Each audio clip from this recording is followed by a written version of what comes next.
I'll be honest, I'd rather you have your reparations than us go to Iran and do war. I just don't care what happens in the Middle East anymore. I'm like really over it. If it's on our side of the hemisphere, I kind of understand Venezuela a little bit, especially if they're shipping drugs into our country. But as far as the Middle East goes, it sucks that we've created a power vacuum. I'm just exhausted on the idea of the Middle East. We've been over there for what, my entire life. And at some point, these people have to decide for themselves how they want to be ruled.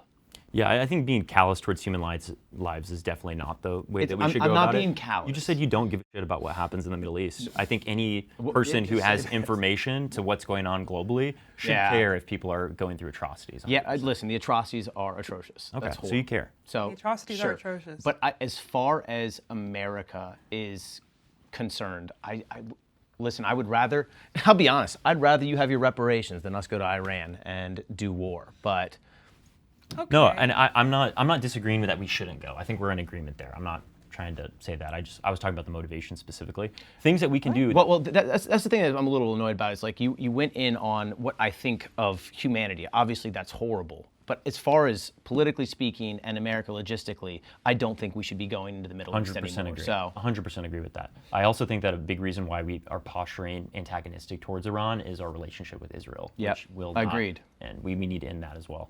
And Israel's I directly demanding us to take over that regime. I kind of wish Israel would take care of the Middle East, and then we could take. No. Like that's what. Hear me out. But Israel wants us to go in there because they continue to expand their territory. That is why they're implementing more settlements in the West Bank. That's why they are doing this ever expansion. Because their goal would be to assume Iran if they had the opportunity. If you'd let me finish, yeah. What I would have said is we'd cut ties with Israel, let them handle their side of the world, and we can handle our side of the world. Yeah, I think we should dismantle a lot of the bad institutions we've emboldened in Israel. But so you want to be the world police as long as it's with. So I'm just kind of like, let's cut ties with the Middle East. I'm just saying we have propped Israel up into this insane position where they think they can do whatever they want in the region because we back them militarily. We have to remove that posturing that we've done. That's what I was saying. That's what I'm getting at. Yeah, okay, so 100%.